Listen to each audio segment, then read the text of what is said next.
Hello everyone and welcome to another TGI episode. How has your week been so far? It's another Friday and today I'll be talking to you about things that impact our lifestyles, right? Not particularly about medication like I usually do. And the topic for today about an issue which is quite sensitive, especially to a particular gender, that is the females. When we talk about weight, it is something that people are very self-conscious about. When you see an individual and you make reference to their weight, it makes them feel some kind of way, especially if they feel that their weight is not optimal. Take for example, you meet a plus size person and you say, "Oh, you are so fat," or "You are too fat, you should watch your weight." Or you meet somebody and say, "Why are you so thin? Don't you eat?" It impacts mental health. It affects self-esteem, and that is why I'll be talking to you today about weight management with reference to BMI. Well, I'll be explaining what that means as we go in the episode. So let's get right into it. By definition, weight management refers to the process of making long-term lifestyle changes to maintain a healthy body weight based on your age, height and sex. Of course, we know what weight means. That is your mass, how heavy you are. Do you get, in relation to your space and the people around you? So talking about weight management, it's not just about weight loss. In fact, the most important component of weight management must be prevention of unwanted weight from excess body fat. Emphasis on prevention, guys. Part of weight management is figuring out what the healthy weight is for you. This can give you an idea of what kinds of changes you may need to make and whether you may need to lose or gain weight to fall within what is considered a healthy range for your height, age, and sex. This brings me to the issue of BMI, which is an acronym for Body Mass Index. That is the ratio of your weight to your height. It is actually your weight in kilogram divided by the square of your height in meters. There is actually a classification of weight based on BMI, which divides individuals into categories, either as underweight, of normal weight, overweight, or obese. There's even morbid obese. So normal weight ranges between 18.5 to 25, while the underweight is below 18.5, overweight is 25 to 30, obese is 30 to 35, and anything above 40 is morbidly obese. Since I have given you the formula, it is something that you can calculate on your own, which means you must know your weight and height at any given point in time. It is not out of place for you to have a weighing scale in your home and a height measurement rule in order to monitor your weight from time to time. We remember in all those American films, we see some rules, some graduations on the walls of homes. That is how those people measure their children's height. And they usually have weighing scales too. They do it for their children. So it is not out of place for you to monitor your children's weight as well as yours.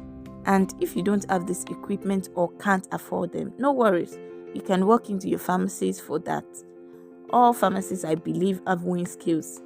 And most, if not all, have instruments to measure your height as well. By monitoring your weight, you're already managing your weight. Weight management is very important because our weights are not static. They are subject to various factors which can cause them to either increase or decrease. Factors like illness, diet, physical activity or lack of it, pregnancy, childbirth, stress, and so on. There are evidences that losing excess body fat is difficult for most individuals, and the risk of regaining lost weight is high. So maintaining a healthy body weight is very important. The principle of weight gaining is simple. It means that energy intake exceeds energy expenditure.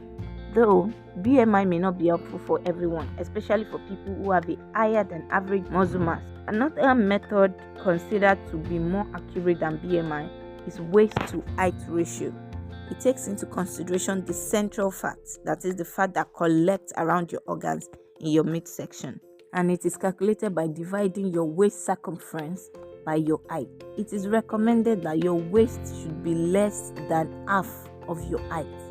You can measure this in centimeters or inches, but the fact still remains that BMI is still the most widely used because healthcare professionals find it to be useful in helping to quickly identify potential health risks. High BMI predisposes people to diseases like diabetes, hypertension, cancer, or sleep apnea, but BMI alone does not provide a detailed, clear picture of one's health. I hope you know that. There are several risks involved in being underweight, overweight, or obese. Being underweight may lead to irregular periods, fertility issues, malnutrition, decreased muscle strength, increased risk of hypothermia, lowered immunity, osteoporosis, anemia, depleted energy levels, and inability to keep warm. It can also affect psychological well-being due to feeling unhappy with one's own body image. Obesity, on the other hand, has been one of the fastest growing health concerns worldwide for decades now. According to World Health Organization, obesity has tripled since 1975. Obesity has grown to epidemic proportions, in that even in Nigeria, about 1.5 million people have been confirmed to be obese each year. I mentioned some risks associated with high BMI earlier, like diabetes, especially type 2, cancers like breast cancer and bowel cancer. Others are coronary artery disease, stroke, fatty liver disease, kidney disease, decreased quality of life, which leads to lower self-esteem, anxiety, and depression. Lifestyle is the major contributor to obesity. Lack of physical activity or imbalance between calorie intake and calorie output. For example, sedentary lifestyle, eating too many processed foods, an high-fat diet, excessive amount of sugar, and high calories. All these contribute to obesity. Bearing in mind that there are eating disorders beyond people's control that prevent them from maintaining healthy diets. Conditions like anorexia nervosa or binge eating disorder, but these are treatable with the help of professionals. Let me talk a little about each disorder so that those who may have them and may not be aware can know. Symptoms of binge eating disorder are eating large amount of food in short amount of time and feeling that you can't control what or how much you're eating. The exact causes are not known, but it may result from genetics, thoughts and feelings about one's weight, and social issues. A combination of behavioral and pharmaceutical interventions are usually used for treatment. As for anorexia nervosa, it is characterized by an abnormally low body weight, intense fear of gaining weight, and a distorted perception of weight. People with anorexia place a high value on controlling their weight and shape using extreme efforts that tend to significantly interfere with their lives, like severely restricting the amount of food they eat, vomiting after eating. Some go as far as inducing this vomiting, misusing laxatives, diet aids, diuretics or enemas, or even exercising excessively. This disorder can happen in people that have been overweight or obese before and they have lost that weight. For fear of going back to the previous weight down, they come down with anorexia. But no matter how much weight is lost, the person continues to fear weight gain. Signs and symptoms of anorexia nervosa are related to starvation. Causes are also unknown, but may be a combination of biological, psychological, and environmental factors. It can also be majorly treated by using behavioral interventions like psychotherapy and medications, although none has been approved at this time for anorexia nervosa per se.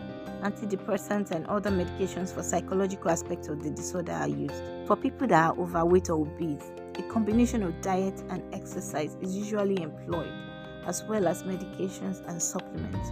But I must say that these medications and supplements are not without their side effects. There are medications like Orlistat, but sometimes they cause drastic weight loss, especially concerning the supplements. Many make bogus claims for drastic weight loss which may not be true. And since supplements are exempted from evaluations for safety and efficacy, you are on your own if you use them. If they work, fine. If not, good luck to you.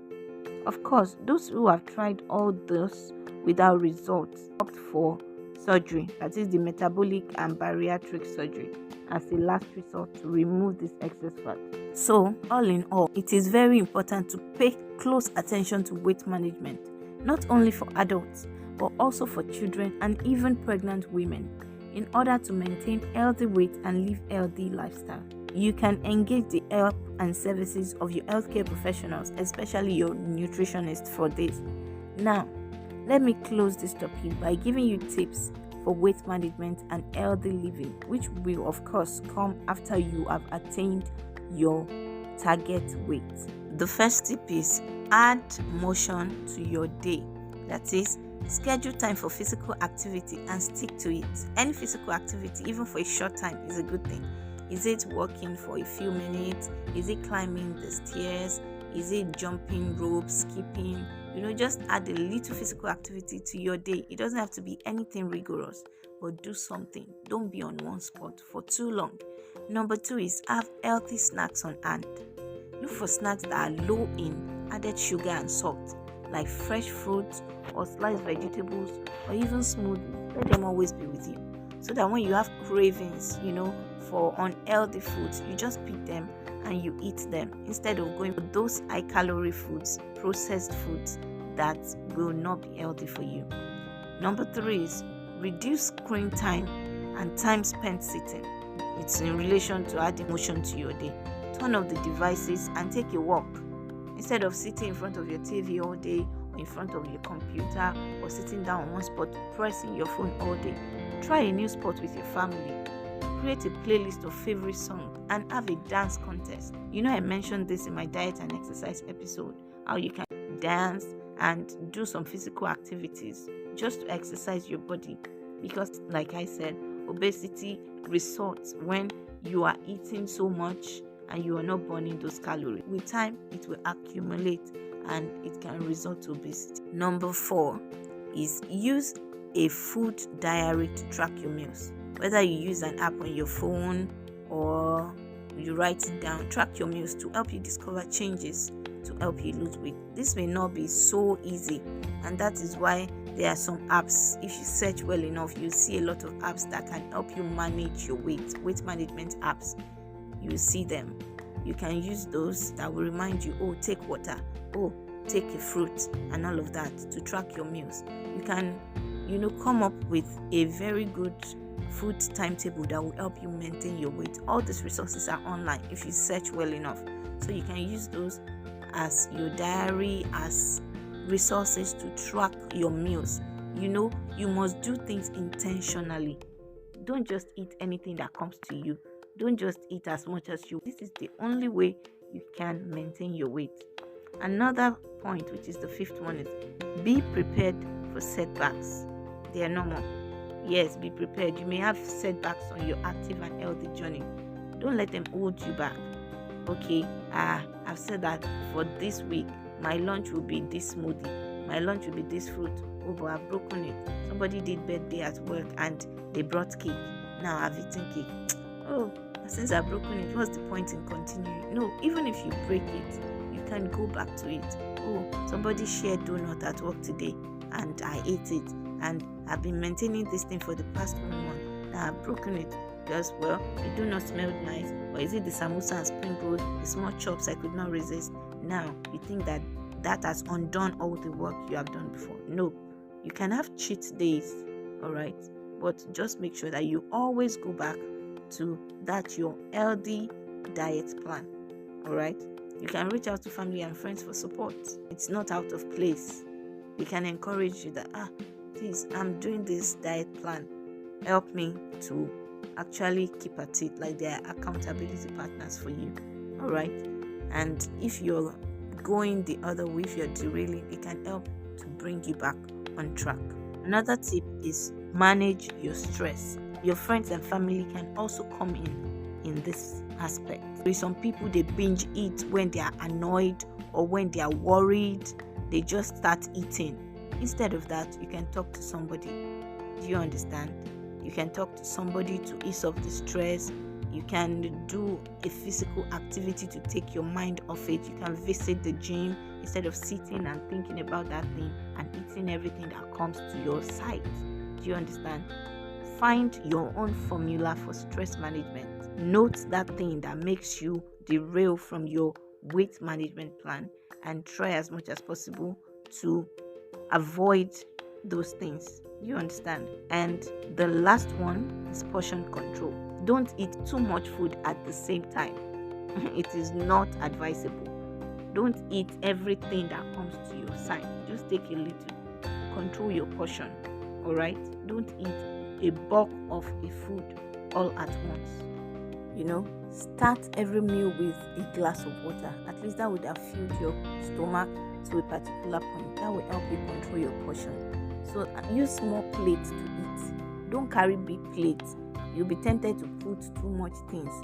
Then when you go to a party and it's buffet style, control yourself. Don't eat everything that you see there.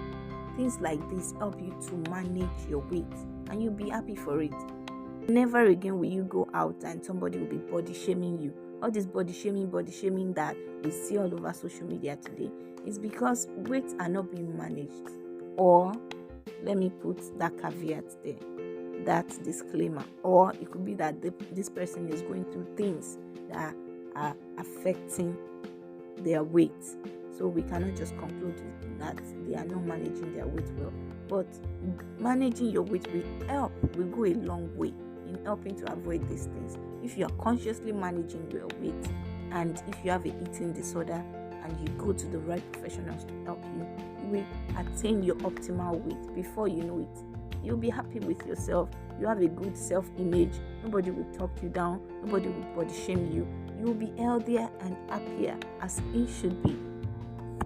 Also, let's be kind to people. Let's not make it a habit to body shame people. People might be going through things that we know nothing about. So it's not our duty to call people out on their weight. It is wrong. Let's be kind to one another. The fact that I did this episode is to encourage people to take responsibility for their health, for themselves, not because of detractors or people who talk down on anybody. Alright, body shaming is a no-no. It is not acceptable at all. But when you take responsibility for your health and you watch your weight and you are on your optimal weight, your mental health is preserved, your self-esteem and self-image is elevated, and you are all the better for it. And on that note, I end today's topic. I hope you have been able to get value and have learned a thing or two that will help you manage your weight going forward. Please do not forget to like, subscribe, and most especially, share the podcast with friends and family. Leave your comments and questions below the podcast or in our DMs on IG and X. Also, do well to follow us on our social media platforms. For suggestions and collaborations, contact us by mail via anti-pharmacistpodcast@gmail.com. Thank you for listening. Till next time, stay healthy and God bless you.